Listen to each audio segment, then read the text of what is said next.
আজকে 25% in cash হবে এবং আজকেই বাকি 25%-এর 19 তারিখের একটি চেক দিয়ে দেওয়া হবে, যেটা কিনা আপনার 50% এই চিটাগাংই ডান হয়ে যাবে। ইটস ট্রু যে আমাদের পেমেন্ট এখন পর্যন্ত 25% হয়নি, এটা ইতিমধ্যেই গণমাধ্যমে এসেছে এবং আমাদের টিম থেকেও গতকালকে একটা বার্তা দেওয়া হয়েছে এবং গতকালকে খুব সৌহার্দ্যপূর্ণ একটা মিটিং হয়েছে আমাদের সাথে বোর্ড প্রেসিডেন্টের। তিনি আমাদের মালিকের সাথে কথা বলেছেন এবং আশ্বস্ত করেছেন যে আজকের মধ্যে 25% পেমেন্ট ইন ক্যাশ হবে এবং 25% বাকি 50%-এর যেটা 25% থাকে সেটা এই চিটাগাং খেলা শেষ হওয়ার আগেই সেটা কমিটমেন্ট করেছেন। যে ভাই ইমেজ সংকট কতটুকু আপনাদের কি প্লেয়ার তাসকিন তো ফ্র্যাঞ্চাইজি ক্রিকেট থেকে অফার পায়, আইপিএল থেকে অফার পেয়েছিল, এরকম একজন ক্রিকেটারের দল যখন আসলে পেমেন্ট পায় না বা অনিশ্চয়তা তৈরি হয়, এটা বাংলাদেশের ইমেজ তো অবশ্যই নষ্ট। আপনি তো বাংলাদেশের প্রথম সেঞ্চুরিয়ান, নিশ্চয়ই প্লেয়ারদের পক্ষটা আগে দেখবেন। তা প্লেয়ারদের পক্ষটা অবশ্যই আগে দেখবো, তারা সবাই প্রফেশনাল এবং তারা চায় তার কিন্তু পারিশ্রমিকের জন্য কিন্তু ক্রিকেট খেলেন এবং বিপিএলটাই তাদের একটা বড় একটা উৎস আয়ের জন্য। তো এটা টিম ম্যানেজমেন্ট থেকে আমাদের একটু বিলম্বিত হয়েছে একটু, এবং আমাদের টিম ম্যানেজমেন্টের যে ওনার তিনি বাংলাদেশে ছিলেন না, আমাদের 3 তারিখে পেমেন্ট হওয়ার কথা ছিল, কিন্তু ভেরি আনফর্চুনেট খেলার মাঠেই তার ওয়াইফ অসুস্থ হয়ে পড়ার কারণে তার বুকে একটি বলে আঘাত লাগে, তো তিনি দেশের বাইরে চলে যাওয়ার কারণে পেমেন্টটা বিলম্বিত হয়েছে। এবং গতকালকে পর্যন্ত আমাদের যে কথাবার্তা হয়েছে খুব সুন্দর মিটিং হয়েছে এবং তিনি আশ্বস্ত করেছেন যে আজকের মধ্যে পেমেন্টটা হয়ে যাবে 25%। এবং আই বিলিভ যে পেমেন্টটা হয়ে যাওয়া মাত্রই আমার কাছে মনে হয় যে প্লেয়াররা আয়ের উৎসটা যদি ভালো থাকে, আমার কাছে মনে হয় যে তাদের পারফরমেন্সের সেটা অনেকটাই প্রতিফলন ঘটে মাঠে। তো ইনশাল্লাহ আমরা দেখতে পাবো যে আমাদের প্লেয়াররা ভালোই খেলবে ইনশাল্লাহ, এবং পেমেন্ট নিয়ে তারা কোনো আপসেট হবে না এবং আগামীতে ইনশাল্লাহ আমাদের পথ চলাটা যাতে সুন্দর হয় সেভাবে ব্যবস্থা। কিডব্যাকের ইস্যুটা হচ্ছে যে আমরা অর্ডার করেছিলাম ইন্ডিয়া থেকে, কিন্তু ভেরি আপসেট যে ইন্ডিয়া থেকে আমাদের যখন কিডসগুলো যখন আসে তখন হেলমেট এবং প্যাড এবং গ্লাভসটাই এসেছিলো, কিন্তু কিডব্যাকটা আনা হয়নি বিকজ একটা বড় একটা ওয়েটের একটা কারণে সেখানে ছিল এবং সেখানে ইমিগ্রেশন থেকে সেটা ছাড়পত্র পাইনি, এই কারণে আমরা আনতে পারিনি। অন্যান্য টিম তো আনতে পেরেছে, অন্যান্য টিমরা হয়তো তারা প্রসিডিউরটা অনেক আগে থেকে শুরু করেছিল, কিন্তু আমরা এটাও ইটস ট্রু যে আমরা অনেকটাই বিলম্বিত করেছিলাম। একদম যখনই ঘনিয়ে আসে আপনার বিপিএল তখনই আমরা অর্ডারগুলো করেছিলাম, এই কারণে বিলম্বিত হয়েছে। অফকোর্স আমার কাছে মনে হয় যে আরেকটু গোছানো হলে আরও সুন্দর দেখাতো, কিন্তু আমাদের জন্য আমার মনে হয় যে এটা একটা শিক্ষণীয় ব্যাপার ছিল আমাদের টিমটার নতুন ফ্র্যাঞ্চাইজি, এবং আশা করি যে আমাদের এই যেটা হয়েছে এটা অন্যান্য টিমরাও দেখেছে এবং সবাই সতর্ক হবে এবং আগামীতে যাতে এই সমস্ত কাজগুলো সুসম্পন্নভাবে হয় অবশ্যই সজাগ দৃষ্টি রাখা হচ্ছে। আর দেখুন এটা সব কিছু কিন্তু কমিটমেন্টের উপর, অ্যান্ড কমিটমেন্ট যদি ফেল হয়ে যায় তখন কিন্তু সেখানে কিছু করার থাকে না। আর যেহেতু আমাদের মালিক পক্ষের টিম ওনার তিনি দেশে ছিলেন না, তিনি দেশে না থাকার কারণে যে চেকগুলো দেওয়া হয়েছিল, চেক আপনারা সকলেই জানেন যে চেক দেওয়া মাত্রই বাহককে কিন্তু আপনার অফিস থেকে কিন্তু আপনার ব্যাংক থেকে কিন্তু কল করা হয়, সেখানে তিনি দেশে ছিলেন না, কল করলে সেখানে খুব একটা বেশি লাভবান হতো না।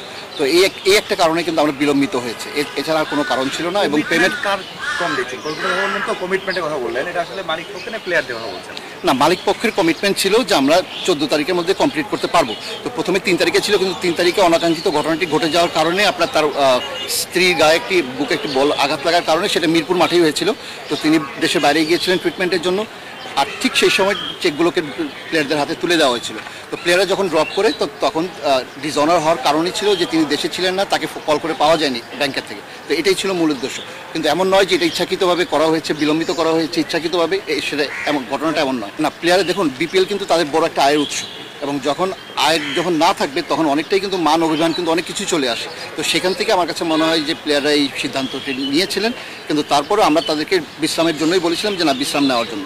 কিন্তু তার পরের দিকে আমার কাছে মনে হয় যেটা হয়েছে আমরাও চাইনি, কিন্তু বাট এখন সুন্দরভাবে গুছানো হয়েছে। আমি বিশ্বাস করি যে যেভাবে গতকালকে রাত্রিবেলা বোর্ড প্রেসিডেন্টের সাথে আমাদের মিটিং হয়েছে এবং টিম ওনারের সাথে মিটিং হয়েছে, তো সেখানে আশ্বস্ত করেছেন যে আজকের মধ্যে ইনশাআল্লাহ সব টিম গঠন করার ক্ষেত্রে কিন্তু সকলের টিম ম্যানেজমেন্টের কোচিং স্টাফ যারা আছেন, ক্যাপ্টেন যারা আছেন, আমি নিজেও থাকি, সেখানে সম্মিলিতভাবে কিন্তু সিদ্ধান্তগুলো নেওয়া হয়।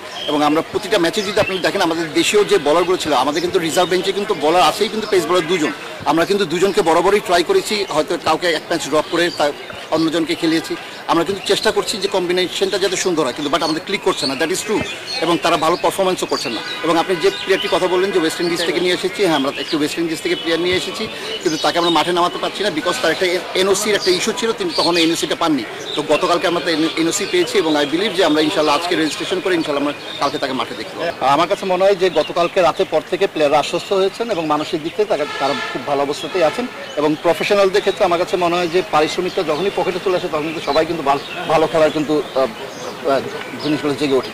তো সেক্ষেত্রে তারা সকলেই ফুরফুরে মেজাজে আছেন এবং ভালোভাবে প্র্যাকটিস করছেন এবং ইনশাল্লাহ আমরা কালকে ভালো কিছু করে দেখাবো। গতকালকে বোর্ড প্রেসিডেন্টের সাথে এবং টিম ওনারের সাথে যে মিটিংটি হয়েছে সেখানে কিন্তু পরিষ্কারভাবে বলা হয়েছে, বোর্ড প্রেসিডেন্ট সেটা আশ্বস্ত করেছেন এবং আমাদের টিম ম্যানেজমেন্ট থেকে টিম ওনারও আশ্বস্ত করেছেন যে আজকে 25% ইন ক্যাশ হবে এবং আজকেই বাকি 25%-এর 19 তারিখের একটি চেক দিয়ে দেওয়া হবে, যেটা কিনা আপনার 50% এই চিটাগাংই ডান হয়ে যাবে। না দেখুন, গতকালকে যেটা হয়েছে আপনারা সকলেই জানেন যে আমরা নিজেরাও খুব একটা ভালো অবস্থাতে ছিলাম না এবং আমরা আমাদের টিম ওনারের সাথে বারবার কন্ট্যাক্ট করছিলাম এবং বারবার কথা বলছিলাম এবং বিভিন্ন প্লেয়াররাও বারবার প্রশ্ন আসছিল। আপনাদের এমন নয় যে আপনাদেরকে অ্যাভয়েড করা হয়েছে, বিলিভ মি, আমরা ইচ্ছাকৃতভাবে সেটা করিনি এবং আমরা চাইছিলাম এবং বোর্ড প্রেসিডেন্টের সাথে কথা বলি যাতে জিনিসটা সুন্দরভাবে মীমাংসিত হয়, তারপরে আমরা মিডিয়ার সামনে আসবো। তো আমাদের উদ্দেশ্য ছিল এটাই, কিন্তু আপনাদের এমন নয় যে আপনাদেরকে অ্যাভয়েড করা, এরকমটা নয়। এবং আপনারা বাংলাদেশ ক্রিকেটের উন্নয়নের স্বার্থে আমার কাছে মনে হয় যে আপনারা যেভাবে নিরলসভাবে কাজ করে যাচ্ছেন, দ্যাট ওয়াজ অ্যামেজিং। এবং বিপিএলকে আরও সৌন্দর্য করার ক্ষেত্রে আপনাদের ভূমিকাটা অনেক অপরিসীম। তো সেদিক থেকে আমি আপনাদেরকে দুঃখিত আপনাদের কাছে যে গতকালকে আমাদের থেকে কোনো বার্তা যায়নি, বিকজ আমি আপনাদেরকে ক্লিয়ার করলাম যে নিজেরাও অনেকটাই দ্বিধাদ্বন্দ্বে ছিলাম, কিন্তু সন্ধ্যার পরে যখন মিটিংটি কনফার্ম হয়ে গেল তখন আমরা আশ্বস্ত হয়েছি এবং আপনাদেরকে জানাতে পেরেছি।